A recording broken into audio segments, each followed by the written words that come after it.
America हमारा दोस्त है? कभी ये सुना है कि आपका दोस्त अपने मुल्क में बमबारी कर रहा हो? हमारा 30 साल से बैठा हुआ है लंदन के अंदर एक दहशतगर्द, उसको ड्रोन मारेंगे तो क्या वो इजाजत दे देंगे हमें? आप सोचिए, अगर इंग्लैंड में हम ड्रोन अटैक करते हैं उसके ऊपर, तो क्या इजाजत देंगे वो हमें?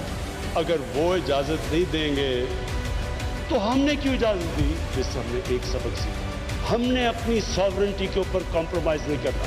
पार्टनर्स इन पीस तो अमेरिका के साथ हो सकते हैं और हमेशा रहेंगे, हम पार्टनर्स इन कॉन्फ्लिक्ट नहीं हो सकते। हम ना कोई फेवरेट्स चाहते हैं, ना हम कोई पार्टीज को चूज करना चाहते हैं। जो अफगानिस्तान के लोग चाहते हैं हम उनके साथ हैं।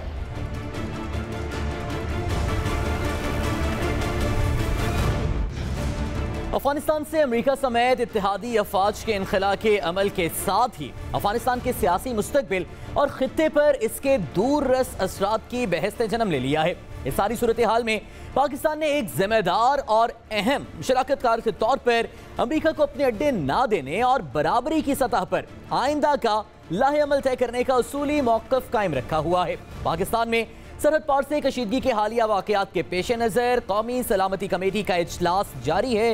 इस इजलास में तमाम सियासी शराकतदारों को मौजूदा सूरत हाल पर ब्रीफ भी किया गया है। अब क्या इस नाजुक और अहम सूरत हाल में तमाम सियासी फ़रीक़ैन अपने इख्तिलाफ़ात भुलाकर मुल्क की सलामती के लिए एक पेज पर इकट्ठे हो जाएंगे? ये एक सवाल है। प्रोग्राम पाकिस्तान का सवाल में खुशामदीद। मैं हूं सादुल हसन। आज के प्रोग्राम में पाकिस्तान के चंद अहम सवालों पर एक नज़र डाल लेते हैं। पाकिस्तान का आज के प्रोग्राम में सबसे पहला सवाल यह है कि वज़ीर-ए-आज़म इमरान खान का कौमी सलामती पर अमरीका को दो टोक पैगाम, माजी में हुक्मरान ऐसा मौक़िफ़ अपनाने में नाकाम क्यों रहे हैं? हमारा आज का दूसरा सवाल है तालिबान का अफगानिस्तान के मुख्तलिफ शहरों का मुहासरा। क्या अमरीका तालिबान की पेशकदमी रोकने के लिए फ़ज़ाई हमले कर सकता है? क्योंकि हमारा आज का तीसरा सवाल है मुल्क भर में गैस का बहरान संगीन, CNG स्टेशन बंद, सनतों को 10 रोज के लिए गैस की फराहमी बंद होने का इम्कान। क्या इस बहरान से घरेलू सारिफीन भी मुतासिर हो सकते हैं? इन तमाम उमूर पर हम बात करेंगे अपने इस प्रोग्राम में। सबसे पहले हम बात करेंगे पाकिस्तान की अमेरिका को दिए जाने वाले दो टोक पैगाम और स्ट्रॉन्ग मौक़िफ़ पर। हमारे साथ मौजूद हैं दिफाई तजियाकार lieutenant general retired Naeem Khalid Lodhi साहब। जनरल साहब, बहुत बहुत शुक्रिया सर वक्त देने के लिए। Sir, absolutely not, good luck, अमन में साथी हैं, जंग में नहीं, ये अल्फाज अवाम तो बहुत अरसे से सुनना चाह रहे थे। क्या वजह है कि काफ़ी ताख़ीर से ये मौक़िफ़ इख्तियार किया गया? चलिए, पहली बात तो ये कि देर आए दुरुस्त आए, जो भी हुआ। दूसरा ये कि हर वक्त के जो मारूजी हालात होते हैं वो मुख्तलिफ होते हैं। तो पहले जो डिसीजन लिए गए वो किन हालात में लिए गए, आज का डिसीजन किन हालात में है, तो हम पिछले को तो छोड़ देते हैं क्योंकि बहुत लंबी बहस हो जाएगी। लेकिन ये जो डिसीजन है, मेरा ख्याल है कि ये इंटरनेशनल पॉलिटिक्स के लिहाज से बिल्कुल दुरुस्त है, डिप्लोमेसी के लिहाज से बिल्कुल ठीक है, मंतिक के लिहाज से ठीक है, और सबसे बढ़कर जो अवामी जज्बात हैं उनकी सही अक्कासी करता है। तो मेरे ख्याल में ये हमारे रोशन मुस्तकबिल का इंशाल्लाह पेश खैमा साबित होगा। कुछ ऐसे हमें पीरियड में से गुजरना पड़ेगा जो थोड़ा सख्त होगा इसकी वजह से। और मैं ये सजेस्ट करूँगा कि बजाय इसको हम ये कहें कि बहुत मुंह तोड़ मौक़िफ़ या बहुत दो टोक मौक़िफ़, इसके बजाय अगर हम ये कहें दुरुस्त मौक़िफ़, तो वो शायद ज़्यादा मुनासिब लफ्ज़ होगा इसके लिए। बिल्कुल दुरुस्त मौक़िफ़ है, बिल्कुल टाइम पर लिया गया है, और सबको सही चीज़ जो है वो कन्वे की गई है। और इसमें जो हमें मसाइब पेश आ सकते हैं उसमें FATF, IMF, world bank, middle east countries का दबाव, या जैसे अभी अफगानिस्तान की तरफ से हमले हो रहे हैं, ये कुछ देर के लिए रहेगा, लेकिन ये शॉर्ट टर्म चीज़ें हैं। ये भी एक चीज़ और याद रखें कि जो मुनाफरत पैदा की जाती है हुकूमत के ख़िलाफ़, अफवाज के ख़िलाफ़, अवाम के दिलों में, अवाम को आपस में डिवाइड किया जाता है, उसमें भी हो सकता है कोई थोड़ी सी तेज़ी आए, क्योंकि इसमें अमेरिका बहुत तेज़ है। लेकिन जो हमें फ़ायदे होने हैं वो CPEC, चाइना के साथ हमारी दोस्ती, रूस के ज़्यादा करीब होना, सेंट्रल एशियन कंट्रीज के साथ दोस्ती, उनका तजारत का खुल जाना, ईरान के साथ हमारे हालात बेहतर। तो फ़ायदे ज़्यादा हैं, नुकसान कम है, और फ़ायदे दूररस हैं, और नुकसान जो है वो शॉर्ट टर्म है। अच्छा जनरल साहब, आपने जो बैनुल अक़वामी सतह पर हम नुकसानात का जिक्र किया है, FATF और मिडल ईस्ट कंट्रीज से भी जो दबाव आने के इम्कानात हैं, तो क्या पाकिस्तान की पोजीशन वाज़े है कि इन मसाइल से भी और इन मुश्किलात से आसानी से निकल जाएगा? क्योंकि FATF का तो एक बड़ा चैलेंज अभी भी है हमारे ऊपर। जी देखें, पहले भी थोड़ा सा पाकिस्तान ने एक इंडिया दिया है कि वो FATF के जो तरीक़ाकार है उससे वो उसको अच्छा बेहतर नहीं समझते, उससे सेटिस्फाइड नहीं है। मुझे यकीन है कि ये इमरान खान साहब ने, हमारे वज़ीर आज़म ने, ये ऑफ द कफ कोई नी जर्क रिएक्शन तो नहीं है ना, बाकायदा इनको फीड किया गया होगा, इनको सारी मालूमात पहुंचाई गई होंगी, प्रोज एंड कॉन्स बताए गए होंगे। उसके बाद आप जब पार्लियामेंट के फ्लोर पे बात करते हैं तो मेरे ख्याल that is a well deliberate, that should be a well deliberated speech. तो मैं समझता हूं कि ये सारी चीजें उन्होंने देख ली होंगी जिनका मैंने जिक्र किया है। जी अच्छा जनरल साहब, आप ये भी जिक्र कर रहे थे कि माजी में खैर जो हुआ अब देर है दुरुस्त है। अब इमरान खान साहब ने भी कल फ्लोर ऑफ द हाउस पे जो तकरीर की उसमें उन्होंने ये जिक्र किया कि जब हमने ये फैसला किया कि हम अमेरिका के साथ ही बनेंगे इस जंग में, वो सबसे गलत फैसला था। तो क्या उस वक्त के मारूजी हालात के मुताबिक पाकिस्तान यही मौक़िफ़ अपना सकता था अमेरिका के सामने 2001 में? देखिए, ज़्यादातर लोगों का तो यही ख्याल है। जब आप पॉलिटिकल लीडर्स से बात करते हैं उनमें से अक्सर ये कहते हैं कि उस वक्त शायद कोई और हमारे पास ऑप्शन नहीं थी। लेकिन मेरा अपना ख्याल ये है कि ये ऑप्शन इसलिए नहीं थी कि उस वक्त डिक्टेटरशिप थी मुल्क में। अगर उस वक्त जमहूरियत होती तो जैसे यमन के सिलसिले में हम चले गए थे पार्लियामेंट के पास, तो पार्लियामेंट अगर फ़ाल होती तो बेस्ट तरीका ये था कि आप पार्लियामेंट में जाते और वहाँ से, उसमें यह है कि आपके पास कोई ना कोई बहाना बन जाता है, कोई ना कोई तरीक़ाकार निकल आता है, मशावरत हो जाती है। तो ये सबसे बड़ा नुकसान है डिक्टेटरशिप का कि एक इंसान सोचता है और बाकी लोग खामोश हो जाते हैं, उसको सही एडवाइस नहीं कर पाते, उसके फिर नुकसानात होते हैं। तो ये भी उन नुकसानों में से एक नुकसान हुआ है हमें, मेरे ख्याल में। अच्छा जनरल साहब, जब हम बात करते हैं कि पाकिस्तान ने अब जो मौक़िफ़ अपनाया है, जिसे अब आपने बेहतर तरीके से अल्फाज दिए कि दुरुस्त मौक़िफ़ इसको कहना चाहिए, तो ये भी एक मौक़िफ़ सामने आते हैं कि ये तारीख़ी है। क्या पहले किसी हुक्मरान ने पाकिस्तान के अमेरिका के सामने इस किस्म का दुरुस्त मौक़िफ़ इख्तियार नहीं किया सर? नहीं, मेरा ख्याल है कि ऐसा तो नहीं कह सकते हम कि नहीं किया। पाकिस्तान की आज़ादी से लेकर आज तक देखा जाए तो ये तो नहीं कहा जा सकता पाकिस्तान हमेशा अमेरिका के आगे या किसी के आगे हाथ जोड़कर ही खड़ा रहा है।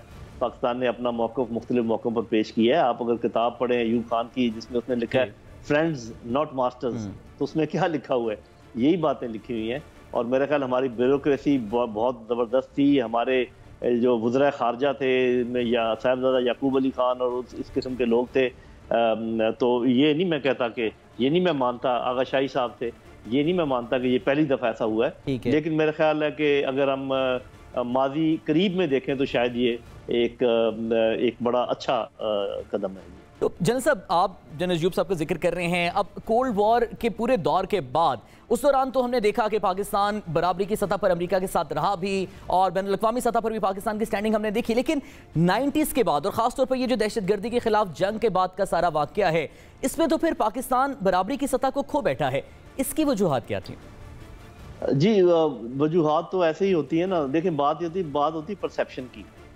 जब हम कह रहे थे हाल ही में कि जी हम बहुत कमज़ोर हैं, माशी तौर पे कमज़ोर है, और हमारे बहुत सारे बहन भाइयों ने समझ लिया, इसमें कोई शक नहीं कि मईशत जो है वो बुनियाद है हर चीज़ की, और माशी कमज़ोरी बहुत बड़ी कमज़ोरी होती है। लेकिन आपकी पॉपुलेशन देखें, आप अपना इलाका देखें, आप अपने लोग देखें, आप अपनी मिलिट्री फोर्सेस देखें, तो मैं नहीं समझता कि हम इतने कमज़ोर थे जैसा बाज़ औक़ात हमने अपने आप को शो करने की कोशिश की। आखिर अभी कोई बहुत बड़ा फ़र्क तो नहीं पड़ा जो इमरान खान साहब ने ये स्टैंड लिया है। लगभग ऐसे ही मामलात थे पिछले 5 साल में। या तो मैं ये समझता हूँ कि मुख्तलिफ मौक़ों का इस वक्त पूरे का अहाता करना बहुत मुश्किल हो जाएगा आपके प्रोग्राम में। कभी सही कभी गलत फैसले हुए हैं, ऐसा नहीं है कि हमेशा गलत होते आए और आज ही दुरुस्त फैसला हुआ है। अच्छा जनरल साहब, अमेरिका के अगर स्टैंड पॉइंट से सारी सूरत हाल को हम देखें तो अफवाज का इनखला ज़ाहिर है अमेरिका के लिए एक चैलेंज है, और पाकिस्तान के बगैर अमेरिका कामयाबी से ये अमल मुकम्मल कर भी नहीं सकता। अमेरिकी सेनेटर्स भी बाइडन पर तनकीद कर रहे हैं कि पाकिस्तान को क्यों एतमाद में नहीं लिया जा रहा। तो पाकिस्तान के इस दुरुस्त मौक़िफ़ के बाद अब अमेरिका का लाहेमल क्या होगा, क्योंकि पाकिस्तान तो अभी भी ज़रूरत है अमेरिका की? जी, वो रहेगा अमेरिका की ज़रूरत पाकिस्तान। मेरा ख्याल है कि अमेरिका एक दफ़ा कोशिश करेगा भारत को अपनी लाइन पर लाने की। भारत के साथ उनके बड़े करीबी, आपको पता, स्ट्रेटेजिक ताल्लुकात हैं। देखते हैं कि वहाँ से उनको क्या जवाब मिलता है। लेकिन ये है कि अमेरिका मानता तो है कि पाकिस्तान ने बड़ी मदद की है, और अभी ये भी उनको पता है कि पाकिस्तान की मदद के बगैर वो इतनी खुश असलूबी से यहाँ से जा नहीं सकते थे जैसे वो जा रहे हैं। अल्लाह करे खैर ऑफिस से निकल जाएं। लेकिन आप ये देखेंगे कि जब वो यहाँ से निकल जाएंगे फिर बहुत शदीद दबाव आने वाला है पाकिस्तान के ऊपर, क्योंकि अभी तो वो थोड़ी सी उनकी प्रिकेरियस है सिचुएशन। जो उनकी सिचुएशन क्लियर होगी, जब वो देख लेंगे कि पाकिस्तान अब किसी सूरत मानता नहीं है, तो आखिरी तरीका उनका शदीद दबाव का होगा। और ये जितने मैंने फैक्टर्स आपको कहे हैं, इन तमाम अतराफ से ये दबाव आएगा, और मुझे यकीन है कि पाकिस्तान इसके लिए तैयार है, उसने अपना लाएअमल तैयार कर लिया होगा। बिल्कुल सही। अच्छा जनरल साहब, पाकिस्तान जब अपने दोस्तों की बात करते हैं, खासतौर पर चीन की, अब इमरान खान साहब ने एक मरतबा फिर ये कहा कि पाकिस्तान किसी भी दबाव का सामना करेगा, लेकिन चीन के साथ ताल्लुकात हमारे बेहतरीन रहेंगे और दोस्ताना जो तारीखें हैं वो चलते आएंगे। क्या दबाव है पाकिस्तान पर और किसकी तरफ से है चीन से ताल्लुकात पर समझौता करने का? देखिए जी, किसने कहा है कि सरेआम कहा है कि सी पैक हमें मंजूर नहीं है? किसने सरेआम कहा है कि हमारा मुकाबला चीन और रूस के साथ है? साफ ज़ाहिर अमेरिका है। और ये दबाव, जब वो एक बात कह रहे हैं, उनकी पॉलिसी का कॉर्नरस्टोन है कि वो उनका मुकाबला है और दुश्मन समझते हैं चीन को और रूस को, और हम चीन के बहुत बेहतरीन दोस्तों में से हैं, तो ये तो कोई पूछने वाला सवाल नहीं है कि किसकी तरफ से दबाव है। दबाव उधर से ही है, लेकिन हमारे लिए बहुत आसान है फैसला करना। बेस्ट तो ये होता है कि सबके साथ आपके ताल्लुकात अच्छे हों, और अमेरिका आज भी सुपर पावर है, उनके साथ हमें ताल्लुकात बिगाड़ने की जरूरत नहीं है। मतलब हम कोई कोशिश नहीं कर रहे बिगाड़ने की, और चीन भी हमें ये नहीं कहता कि आप उनके साथ ताल्लुकात बिगाड़ें। लेकिन बात ये मेरे भाई कि अगर हम तारीख पर नजर दौड़ाएं, तो अमेरिका ने हमेशा हमें इस्तेमाल करके धुले हुए कपड़े की तरह फेंका है, और चीन के साथ हमारे ताल्लुकात तवातर के साथ मजबूत होते चले जा रहे हैं। तो आखिर कुछ तो इंसान तारीख से सीखता है। तो अगर हमें मजबूर किया गया कि हम कोई साइड लें, तो हमें पता है कि हमने कौन सी साइड लेनी है जी। ठीक है। अच्छा जनरल साहब, ये भी एक बात बता दीजिएगा कि अब आपने भी जिक्र किया कि पाकिस्तान तो हमेशा से इंपॉर्टेंट रहेगा अमेरिका के लिए। अब पाकिस्तान की जानिब से हमेशा से ये मौक़िफ़ भी अपनाया गया कि भारत अफगानिस्तान के अंदर भी पाकिस्तान मुखालिफ सरगर्मियां कर रहा है, कश्मीर पर भी भारत की दरअंदेजी जारी है, डोजियर भी पाकिस्तान की जानिब से पेश किया गया। अब इस सारी सूरत हाल को पाकिस्तान अपने मौक़िफ़ को मज़ीद मजबूती से और मज़ीद मौसर तरीके से पेश करने को कैसे इस्तेमाल कर सकता है? जी देखें, कश्मीर का जहाँ तक मामला है, मेरा उस पर जो राय है वो थोड़ी मुख्तलिफ है, और वो ये है कि देखें, हिंदुस्तान जो कश्मीर में जितने इकदाम कर रहा है, वो सिर्फ डिप्लोमेटिक नहीं है। वो वहाँ पर मिलिट्री इकदाम भी कर रहा है, वो फिजिकल सप्रेशन कर रहा है, वो डेमोग्राफी चेंज कर रहा है, वहाँ के उसने हालात चेंज करके उसने मुआहदों को बाला ताक रखा है। हम सिर्फ, हमारी तमाम तर कोशिश सिर्फ डिप्लोमेटिक मैदान में है, और थोड़ा बहुत हमने लॉ फेयर में कोशिश की है, लेकिन उसको भी उस तरीके से नहीं की जैसे हमें करनी चाहिए। तो मेरा ख्याल है कि जब तक हम वो तमाम फील्ड में काम नहीं करेंगे जिनमें हिंदुस्तान कर रहा है, और ये कुलभूषण इधर क्या कर रहा था, और ये जो आए रोज अफगानिस्तान की तरफ से हमारे ऊपर हमले हो रहे हैं, ये इसके पीछे कौन है? तो अगर ये बातें हमारी समझ में आती हैं और हम इनका तुर्की ब तुर्की जवाब ना दें इसी कॉइन में, तो फिर तो हम समझें डिफेंसिव रहेंगे और वो ऑफेंसिव पे रहेगा, और इन हालात में कभी कोई बातचीत मुमकिन नहीं है और ना कोई सोल्यूशन हो सकता है कश्मीर का जी। ठीक है। अच्छा जनरल साहब, अमेरिका के सामने इस दुरुस्त मौक़िफ़ के जो असरात का जिक्र जब आप कर रहे थे, तो एक प्रोपेगेंडा की बात भी आपने की कि पाकिस्तानी अवाम के अंदर फौज मुखालिफ प्रोपेगेंडा फैलाया जाएगा। 5th जनरेशन वॉरफेयर का जो जिक्र हम हमेशा से देख भी रहे हैं अपने इर्द गिर्द, तो इससे निमटने के लिए पाकिस्तान की जानिब से जो इक़दामात किए जा रहे हैं, क्या वो आपके नज़दीक तसल्ली बख्श हैं, या मज़ीद क्या किया जाना चाहिए? ये तो ऐसे देखें जी, बात ये कि पहले आपको ये देखना चाहिए कि किन इंटेलिजेंस एजेंसीज के अगेंस्ट आपके कौन से इंटेलिजेंस एजेंसीज हैं। ठीक है, रॉ, CIA, मुसाद, NDS, ये इनमें से 3 जो है दुनिया की 1, 2, 3 मानी हुई जो है ना इंटेलिजेंस एजेंसीज हैं। आपकी इंटेलिजेंस एजेंसीज ISI और साथ जो हमारे बाकी इदारे हैं, तो एक तो उनका मुकाबला करना, उसके साथ साथ ये मुकाबला भी करना कि जो अपने बहन भाई इल्ज़ाम लगाते रहते हैं कि ये काले शीशे वाली गाड़ी ISI की थी, वो किसी के भाइयों ने किसी को मारा तो वो जी ISI ने कर दिया, ये मुझे ISI ने पिस्तौल की गोली मारी। अरे भाई, ISI अपने कामों में लगी हुई है और उनके निशाने खुदा ना खास्ता ऐसे बुरे नहीं है और उनके वेपन इतने बुरे नहीं है कि गोलियां लगें और लोग फिर भी जिंदा इधर से उधर फिर रहे हों। तो ये जो एक जड़ें अपनी जो खोखली कर रहे हैं, इन लोगों से बचने की जरूरत है और अवाम को इन लोगों को समझना चाहिए और तकवीयत पहुंचानी चाहिए अपनी अफवाज को, अपनी इंटेलिजेंस एजेंसीज को क्योंकि अवाम की सपोर्ट के बगैर कोई फौज कोई जंग नहीं लड़ सकती। ठीक है, तो बहुत बहुत शुक्रिया। अगर हमें जनरल रिटायर्ड नईम खालिद लोधी साहब हमारे साथ मौजूद थे, सारी सूरत हाल पर अपने में मौक़िफ़ से आगाह करें। नाज़रीन, पार्लिमानी कमेटी बराए कौमी सलामती का इजलास जारी है और सियासी क़यादत को इस इजलास में कौमी सलामती के उमूर के हवाले से ब्रीफिंग भी दी जा रही है। इस इजलास के बाद मुल्की सियासत में अपोजिशन का किरदार क्या होगा, इन तमाम उमूर बात करेंगे। हमारे साथ मौजूद हैं पाकिस्तान पीपल्स पार्टी से फैसल करीम कुंडी साहब। बहुत बहुत शुक्रिया फैसल करीम साहब वक्त देने के लिए। सर, आज के बाद अब आप क्या देख रहे हैं, मुल्की सियासत तब्दील हो जाएगी, अपोजिशन का किरदार क्या मुल्की सियासत में तब्दील होगा? बिस्मिल्लाहिर्रहमानिर्रहीम। देखें, अभी जब मैं आपसे बात कर रहा हूँ इस वक्त नेशनल सिक्योरिटी का इजलास जारी है और जब नेशनल सिक्योरिटी का इजलास ख़त्म होगा और उसके बाद ही कुछ कहा जा सकता है। उससे पहले अगर हम कहें तो डेफिनेटली पाकिस्तान की पॉलिटिक्स चेंज होगी, इस खित्ते की पॉलिटिक्स चेंज होगी। वो इस हवाले से चेंज होगी कि जब हमारे पड़ोस में जो इस वक्त एक नेटो फोर्सेस का इनखला हो रहा है और गालिबन 4 जुलाई तक, आपसे मतलब 2-4 दिनों हफ्ते तक वो वहाँ से चले जाएंगे। और जहाँ पर अभी भी इस वक्त जो खाना जंगी की सूरत हाल है अफगानिस्तान में, जो कि उनकी नेशनल आर्मी जो है और तालिबान की आपस में लड़ाई है, उसका इम्पैक्ट पाकिस्तान पे, इस खित्ते पे बहुत होने वाला है। जैसे कि अफगान रिफ्यूजीज हैं, बाकी जो हालात हैं। लेकिन हम सिर्फ ये चाहते थे, और ये अगर आपको याद होगा कि चेयरमैन बिलावल भुट्टो सरदारी साहब ने जब बजट स्पीच की थी, उसमें उन्होंने स्पीकर को कहा था कि आप अपनी नेशनल सिक्योरिटी की कमेटी को जगाएं, वो सोई हुई है, और आप बताएं कि हम क्या किस तरफ जा रहे हैं। ये नहीं होता कि आप प्राइम मिनिस्टर साहब एक स्टेटमेंट दे दें। देखें, पाकिस्तान पूरे को, पार्लियामेंट को ऑन बोर्ड करे इसके ऊपर। जिस तरीके से आप देखें, जब स्वात ऑपरेशन हुआ, अब्टाबाद ऑपरेशन हुआ, तो तमाम इदारे जो थे वो पार्लियामेंट के जवाबदेह हुए। वहाँ पर उनको ब्रीफिंग दी गई ताकि पता तो चले कि हो क्या रहा है। ऐसे ना हो कि माजी के डिक्टेटरों की तरह हमें भी एक और आग में धकेल दिया जाए, जिससे तो माजी में पाकिस्तान में बहुत से नुकसानात हुए। पार्लियामेंट में जो माहौल बजट तकरीर के दौरान रहा, फाइनेंस मिनिस्टर की तकरीर के बाद देखा गया, फिर अपोजिशन लीडर की तकरीर के दौरान रहा, उसके बाद कल जो माहौल था ऐवान में, वो बड़ा आइडियल माहौल था, जिसमें प्राइम मिनिस्टर ने खुद भी तकरीर की और फिर वज़ीर आज़म ने आपको दावत भी दे दी इलेक्शन इस्लाहात में साथ बैठने की। तो आप समझते हैं कि ये वाला माहौल आगे जारी रहेगा ऐवान में और आप बैठेंगे फिर हुकूमत के साथ इस्लाहात पर? मुझे नहीं लगता कि ये माहौल हुकूमत बहुत ज़्यादा बरकरार रख सके।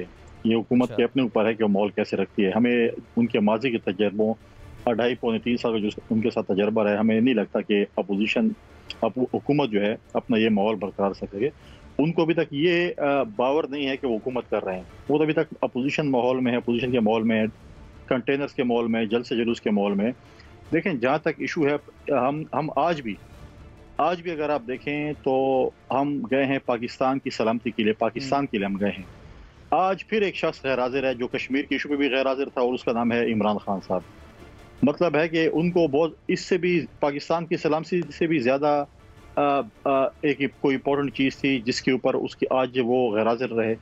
पहले भी अगर आपने देखा, माजी में भी जब पाकिस्तान की सलामती के हवाले से मीटिंग्स हुई, उसमें इमरान खान साहब भी गैर हाजिर होते थे। फिर आप बताएं, फिर इल्ज़ामात भी पीपल्स पार्टी पे लगते हैं कि ये मुहब्बे वतन शायद जमात नहीं है, ये लोग इंडिया के एजेंट हैं, ये इसराइल के एजेंट हैं। और गैब कौन होते हैं वो सबके सामने आज दुनिया देख रही है कि वज़ीर आज़म साहब जो है वो आज की कमेटी, आज की जो ये मीटिंग है नेशनल सिक्योरिटी के हवाले से, उसमें गैर हाजिर हैं। जहाँ तक हुकूमत का देखें, हुकूमत ने जो इलेक्टोरल रिफॉर्म्स के हवाले से आपने बात की, उसमें तो ऑलरेडी उन्होंने जो बिल ज़बरदस्ती पास किए, अभी तक अपोजिशन और ये पूरी कौम कंफ्यूजन में है। जो डिप्टी स्पीकर की सरबराही में जो बिल पास किए थे, जिसको बिलडोज किया गया था, स्पीकर साहब ने कहा था मैं उस पर कमेटी बना के और इसको हम देखेंगे, हम दोबारा इसको पार्लियामेंट में शायद लेके आएंगे। बाबर अवान साहब प्रेस कॉन्फ्रेंस करते हैं कि नहीं, हम नहीं लेके आएंगे। अब हुकूमत की आपस की लड़ाई, हमें तो नहीं पता। फिर कल स्पीकर साहब ने फिर कहा कि उससे उनका कोई ताल्लुक नहीं है, मैंने कमेटी बनानी है, बना ली है, या जो भी है, ये मेरा काम है, इनका काम नहीं है। तो अब हुकूमत खुद कंफ्यूजन में कि उन्होंने करना क्या है। और उसके ऊपर अगर आप देखें, 40+ अमेंडमेंट्स जो है, एतराज़ात इलेक्शन कमीशन ने कर दिए हैं। कुछ चीज़ों में अपने कॉन्स्टिट्यूशनल अमेंडमेंट करनी थी, वो आपने नहीं की और आपने ऐसे ही भेज दिया। मतलब ये चीज़ें जो हैं, अगर आप कानून और आइन के मुताबिक करें, अगर आप कोई चीज़ पढ़ ले या सीख ले, तो आपको पता चलेगा कि आपने करना क्या है। एक चीज़ आपने जो है कॉन्स्टिट्यूशनल अमेंडमेंट करनी थी वो आपने की नहीं है। फैसल और आपने ऐसी सिंपल में जो हमें जो इतलात मौसूल हुई हैं, ब्रीफिंग तो ज़ाहिर अभी जारी है, लेकिन शहबाज शरीफ साहब ने यह कहा है कि वो इस ब्रीफिंग से मुतमईन हैं, क्योंकि गालिबन जो वक्फा था उसमें लीगी वफ्द बाहर भी आया था। अब सारे तफसीलात तो उन्होंने नहीं बताई क्योंकि इन कैमरा ब्रीफिंग थी, लेकिन वो तो मुतमईन हैं। आपको एतराज़ है कि वज़ीर आज़म मौजूद नहीं थे इस ब्रीफिंग में, तो अपोजिशन तो खुद भी कन्फ्यूजन का शिकार है। नहीं, कन्फ्यूजन का शिकार नहीं है। शहबाज शरीफ साहब शायद मुतमईन हो, मेरा काम है अपने पार्टी के चेयरमैन के साथ, ठीक है। जब चेयरमैन साहब पार्टी के चेयरमैन आएंगे, बात करेंगे, उसके बाद मैं उस पर आपको आगे तफसील, मुझे नहीं पता और आपको भी नहीं पता कि अंदर क्या है, सिर्फ ये पता चल रहा है कि जरा से खबर आ रही है कि ये हो गया है, ये हो गया। मैंने सिर्फ एतराज़ उठाया है कि वज़ीर आज़म साहब मौजूद नहीं थे। मुल्क की बहुत बड़ी इम्पोर्टेंट, पाकिस्तान से इससे इम्पोर्टेंट कोई चीज़ आज के दिन में कुछ नहीं थी। मैंने सिर्फ एतराज़ उठाया। मैं ये नहीं कह रहा हम कन्फ्यूजन का शिकार है अपोजिशन वाले, मैंने सिर्फ बताया कौम को, मुल्क को कि ये वो शख्स है जो कि बार बार कहता है कि मैं ये हूँ और मैं हूँ। आज जब कश्मीर की माजी मीटिंग थी तो ये गायब थे। आज जो है पाकिस्तान की नेशनल सिक्योरिटी की मीटिंग हो रही है, अफगानिस्तान के हवाले से, पाकिस्तान की सलामती के हवाले से ये गायब है। तो मैं उस हवाले से कौम को और मुल्क के लोगों को और दुनिया के में जो पाकिस्तानी बस हैं जो आज आपको देख रहे हैं, मैं उनको बता रहा हूँ कि आज जो है दोबारा गायब। इस तासुर के बारे में आप क्या कहेंगे कि जो पाकिस्तान तहरीक इंसाफ की हुकूमत है वो इस मामले में खुशकिस्मत है कि उन्हें कुछ सख्त अपोजिशन नहीं मिली, क्योंकि अपोजिशन रहनुमाओं की जानिब से खासतौर पर इस बजट पे कहा गया कि जी अवाम दुश्मन है, सीसा पिलाई दीवार बनेंगे, नहीं मंजूर होने देंगे। लेकिन फिर जिस दिन बजट पास हुआ, मंजूर हुआ, उस दिन अपोजिशन के अपने अरकान भी ऐवान में पूरे नहीं थे, तो अपोजिशन तो खुद भी मुत्तहिद नहीं है। फिर देखें, जब बजट सेशन शुरू हुआ था उस वक्त चेयरमैन बिलावल साहब ने प्रेस कॉन्फ्रेंस की थी और उसी दिन कहा था कि मैं अपने तमाम मेंबरान लीडर ऑफ द अपोजिशन के हवाले करता हूं। और जब जिस दिन वोटिंग थी आपने देखा होगा सिवाय 2 मेंबरान थे जो जिनको कोविड था, उनके अलावा हमारे सारे मेंबरान हाजिर थे। लीडर ऑफ द अपोजिशन के घर में फौतगी हुई थी, वो मौजूद नहीं थे, लेकिन उनके मेजॉरिटी कहूँ या जो कुछ मेंबरान थे वो गैर हाजिर थे। तो इसलिए हमें उस पर तशवीश थी कि इससे इम्पोर्टेंट जब बजट का हवाले से वो हो रहा है, वोटिंग हो रही है, तो उनको तो या तो खुदा न खासा कोई बहुत ही इंपॉर्टेंट काम हो या कोई और बात हो, लेकिन उसके बावजूद भी गैर हाजिर होना। हमारे कुछ एक मेंबर था जिनके रिश्तेदार फौत हुए थे, एक और मेंबर जो कि बहुत बीमार थे वो पहुंच गए थे, लेकिन PMLN के हमारे जो मेंबरान थे कुछ वो उस वक्त मौजूद नहीं थे। लेकिन एक और भी बात बताऊं, ये हुकूमत की खुशकिस्मती नहीं है कि अपोजिशन इकट्ठी नहीं है, ये इस हुकूमत की खुशकिस्मती है कि तमाम जो सब स्टेक होल्डर्स है वो उनके साथ जो है उनकी हर नाजायज़ बात को भी सपोर्ट कर रहे हैं, जो कि मैटर करते हैं, जो कि सेलेक्टर्स हैं वो उनके साथ खड़े हैं। अदरवाइज जो है ये एक हफ्ते की मार, एक हफ्ता भी हुकूमत नहीं चला सकती। ठीक है, बहुत बहुत शुक्रिया फैसल करीम खंडी साहब हमारे साथ मौजूद थे। नाज़रीन, दीगर इशूज़ पर हम बात करेंगे इस ब्रेक के बाद।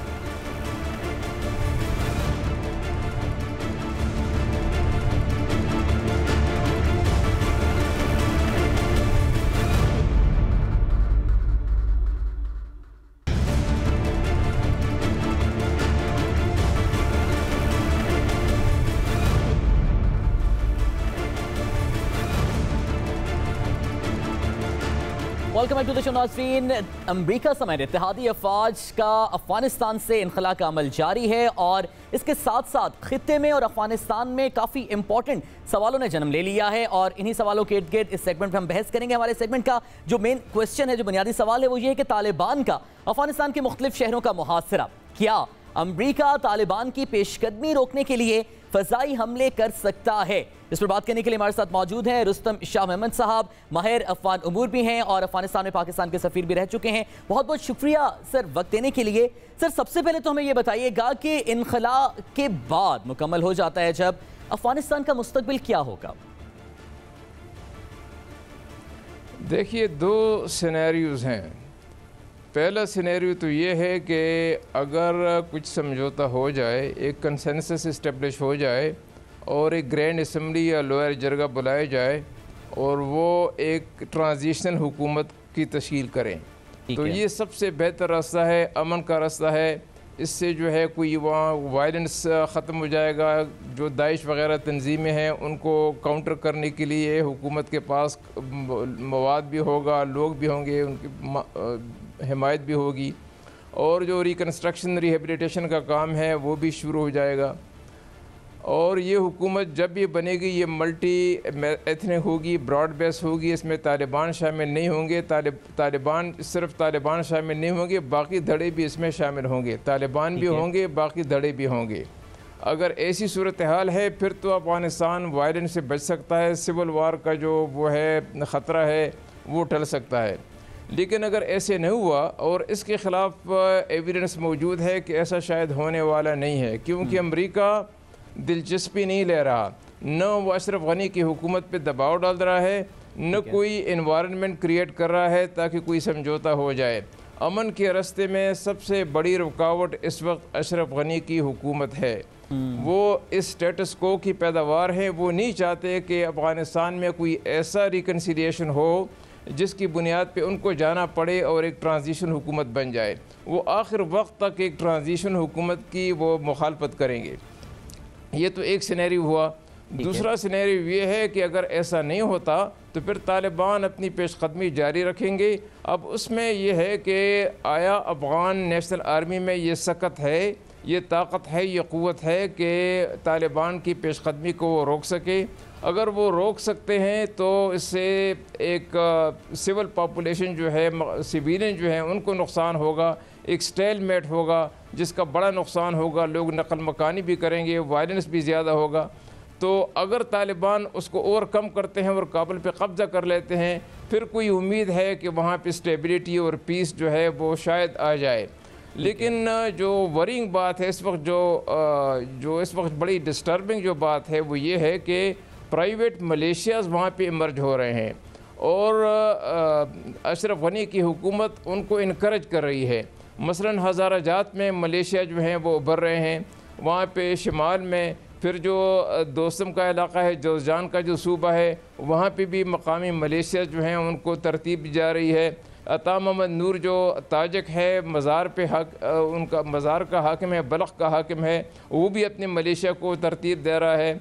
कुछ और लोग जो हैं अहमद मसूद जो हैं, अहमद शाह मसूद के जो बेटे हैं, वो भी अपनी मलेशिया जो है वो बनाने की कोशिश कर रहा है। अगर ऐसे हो जाता है तो फिर तो टर्माइल होगा और फैक्शनल फाइटिंग होगी और अफगानिस्तान सिविल वार के मोड में चला जाएगा। अगर वो तालिबान के मुहासरे को और तालिबान की पेशकदमी को नहीं रोक सकते तो क्या ये जो मिलिशिया, मकामी मिलिशिया के जिनका आप जिक्र कर रहे हैं, क्या ये तालिबान के इस मुहासरों को या पेशकदमी को रोक पाएंगे या इफेक्टिव मज़ाहमत कर सकेंगे तालिबान की पेशकदमी के खिलाफ?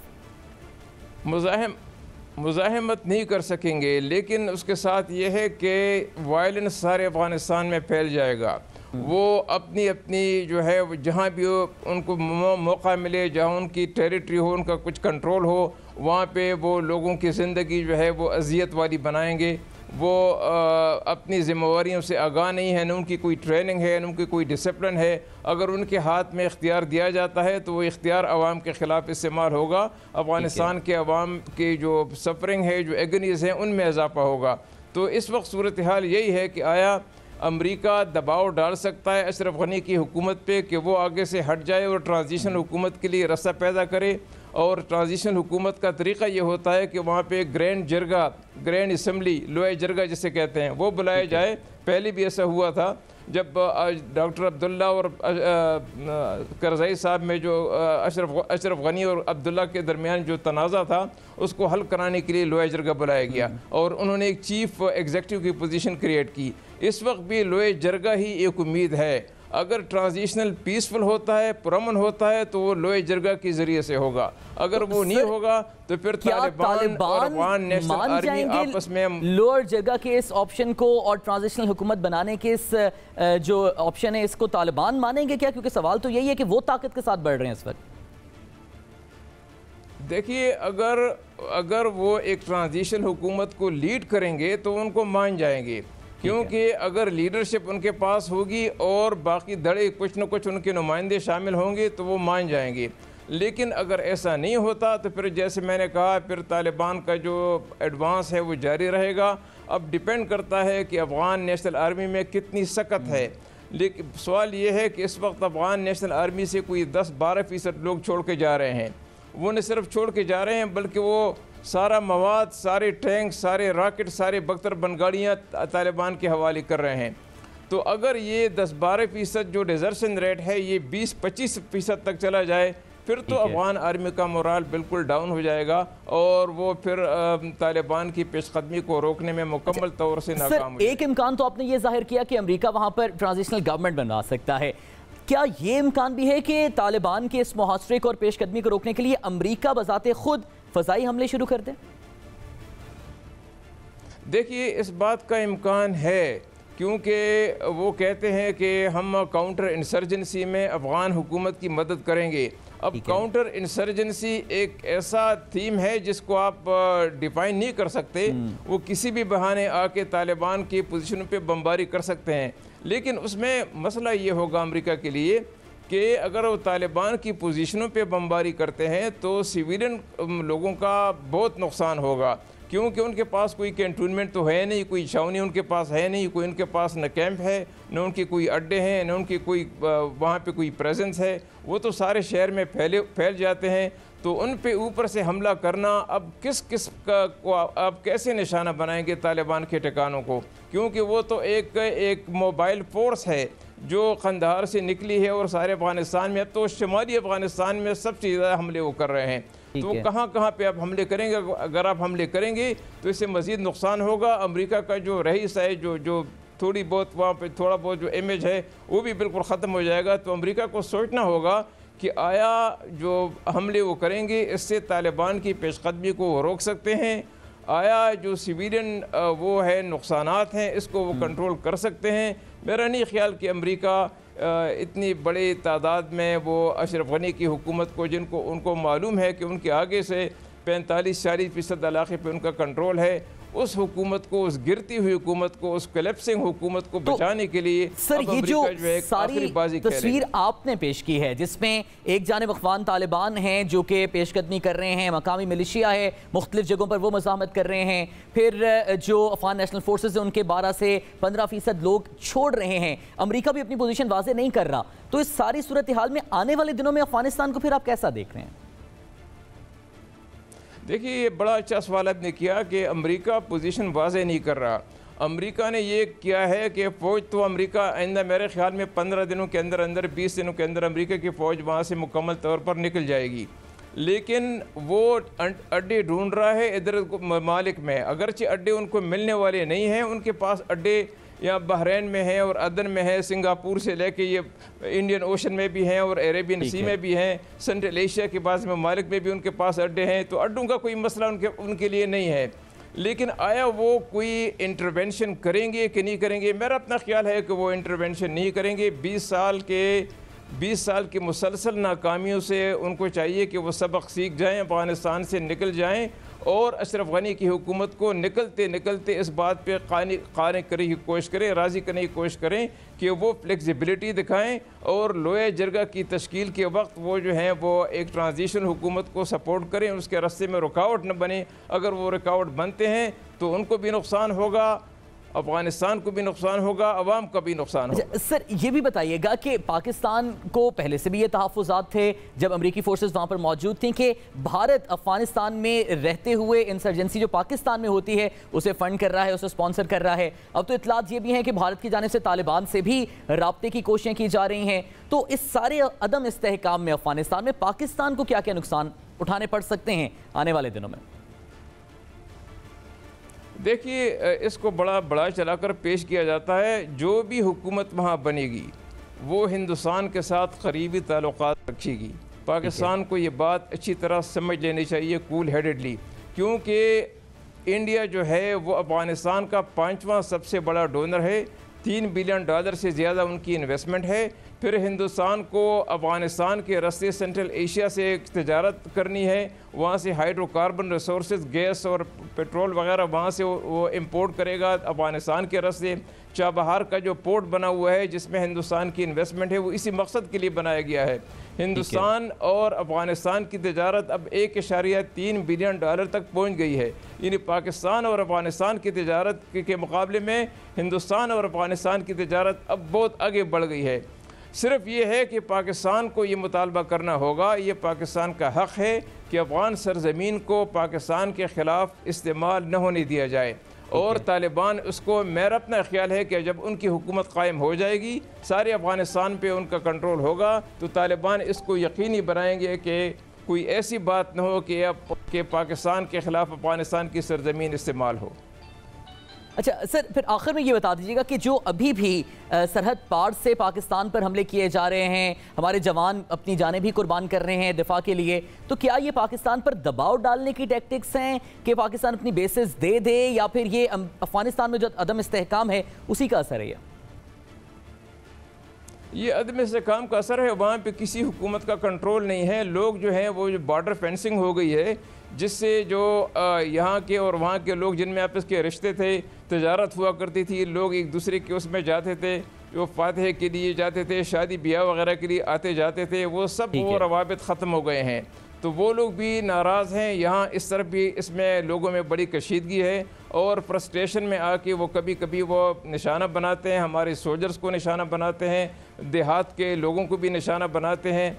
इसका कोई हल निकालना होगा जल्द या बदेर, लेकिन इस वक्त अफगान हुकूमत इस पोजीशन में नहीं है कि बॉर्डर को मुकम्मल तौर से असील करे या कंट्रोल करे। ठीक है, बहुत बहुत शुक्रिया रुस्तम शाह मेहमन साहब, हमारे साथ आप मौजूद थे और इस सारे सूरत हाल पर अपने माहिराना राय और तजिए से मैं आगाह करें। नाज़रीन, ब्रेक के बाद वापस आएंगे और दीगर मामलों पर आपसे बात करेंगे।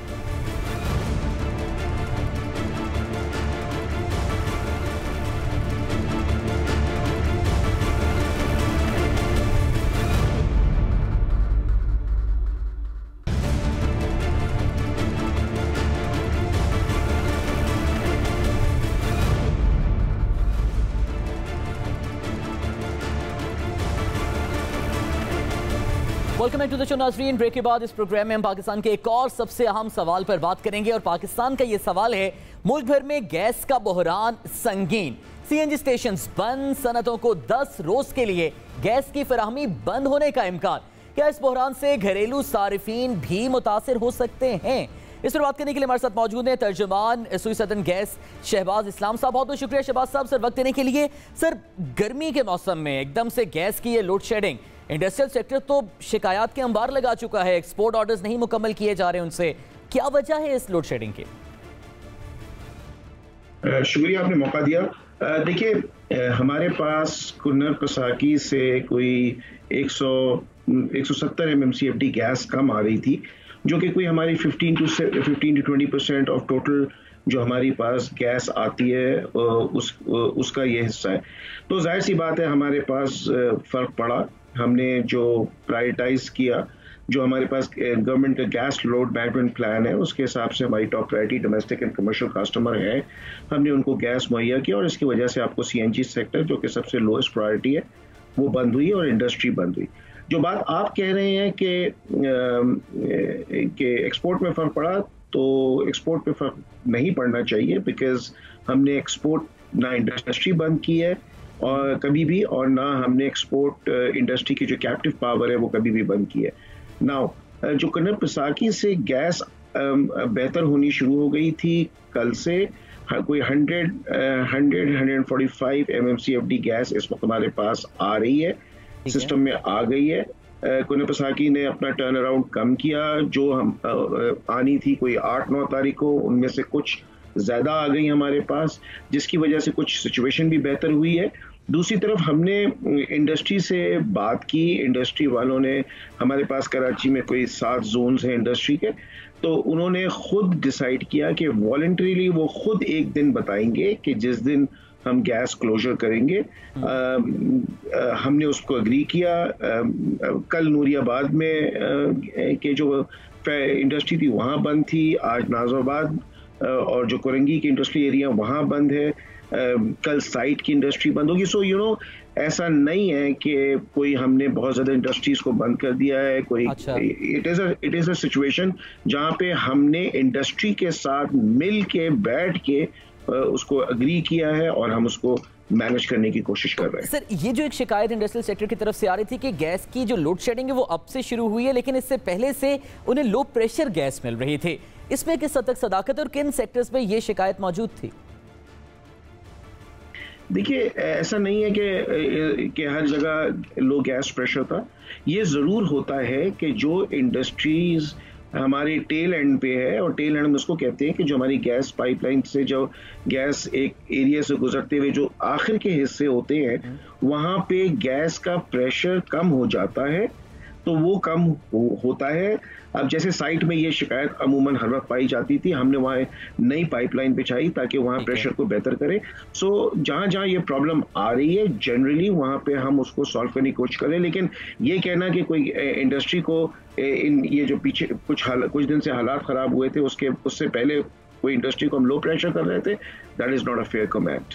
तो सर आने वाले दिनों में फिर सूरत हाल क्या होगी? अब जैसे आप जिक्र कर रहे हैं कि पाइपलाइन से बिछाई गई हैं और मजीद भी इजाफा हुआ है, तो आने वाले दिनों में जो ये कहा जा रहा था कि मजीद 10 दिनों के लिए भी सनतों को गैस की जो फराहमी है वो मुअत्तल रहेगी, क्या ऐसा होगा या फिर स्केड्यूल के मुताबिक लोड शेडिंग की जाएगी उनके पास? जी हमारी लाइन पैक्स बेहतर होनी शुरू हो गई हैं। कुनपसाकी से जो गैस की शॉर्टेज हुई थी वो पूरी होती जा रही है। सो हम लोग ये बिलीव करते हैं कि 5-6 तारीख तक मैक्सिमम 8 तक हम लोग बिल्कुल नॉर्मल हो जाएंगे। उस वक्त तक भी मैंने आपसे बताया कि इंडस्ट्रीज़ ने हमारे साथ कोऑपरेट किया, हम इंडस्ट्रीज़ के इश्यूज़ को समझ रहे हैं and we are trying to manage it. तो सर ये जो आप 8 तारीख तक सूरत हाल नॉर्मल होने का बता रहे हैं हमें, इसमें सीएनजी सेक्टर भी शामिल है? सीएनजी स्टेशंस जो हैं क्या वहाँ पर भी जो गैस की सप्लाई है सीएनजी की वो रूटीन के मुताबिक शुरू हो जाएगी? जी हमारी ये उम्मीद है कि हम 8 तारीख से पहले 5-6 तारीख तक इंशाअल्लाह हम इस काबिल हो जाएंगे कि हम सीएनजी सेक्टर को भी गैस प्रोवाइड करना शुरू करें। शहबाज साहब, इस सारी सूरत हाल में ज़ाहिर है अभी आप बता रहे हैं, वाजे कर रहे हैं कि आने वाले कुछ दिनों में सूरत हाल बेहतर हो जाएगी, लेकिन जो घरेलू सारिफीन हैं वो भी बड़े परेशान हैं कि अगर सनतों में भी गैस का बहरान शुरू हो गया है, लोड शेडिंग है, सीएनजी स्टेशन पर भी नहीं है, तो ये असर कहीं घरों में भी ना आ जाए, तो क्या उन्हें परेशान होने की ज़रूरत है डोमेस्टिक कंज्यूमर्स को? देखिए ये तो बिल्कुल भी नहीं होना चाहिए, बिकॉज ये जो कुछ भी हम कर रहे हैं हमारी अव्वलीन जो प्रायोरिटी है वो डोमेस्टिक और जो हमारे कमर्शियल कस्टमर, ये होटल्स और ये सब जो कमर्शियल कस्टमर्स है वो हमारी टॉप प्रायोरिटी है as per the government load management plan.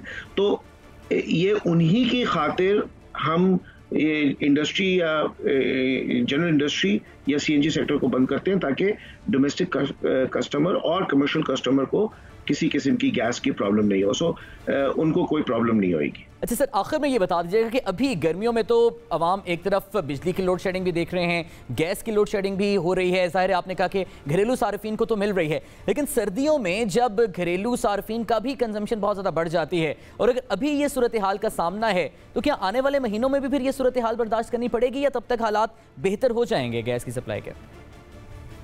देखिए पहली बात तो ये मैं आपको यहाँ पे ये भी बयान कर दूं कि दूसरी तरफ जहाँ हम इन सब चीज़ें मैनेज कर रहे हैं वहाँ पे हम के इलेक्ट्रिक को भी उनकी जो रिक्वायर्ड गैस है 150 MMCFD गैस वो उनको मुहैया कर रहे हैं, और इसकी वजह सिर्फ यही है कि हम ये नहीं चाहते कि कराची में जितनी गर्मी हो रही है यानी आवाम को परेशान होने की जरूरत नहीं है और घरेलू सार्फिन भी मुतमईन रहे कि आने वाले कुछ दिनों तक सूरत हाल सनतों में भी बेहतर हो जाएगी और डोमेस्टिक कंज्यूमर्स के लिए गैस की लोड शेडिंग नहीं होगी। बहुत बहुत शुक्रिया शहबाज इस्लाम साहब, हमारे साथ आप मौजूद हैं। नाज़रीन, प्रोग्राम पाकिस्तान का सवाल से मुझे इजाजत दीजिए, अल्लाह ने के बाद।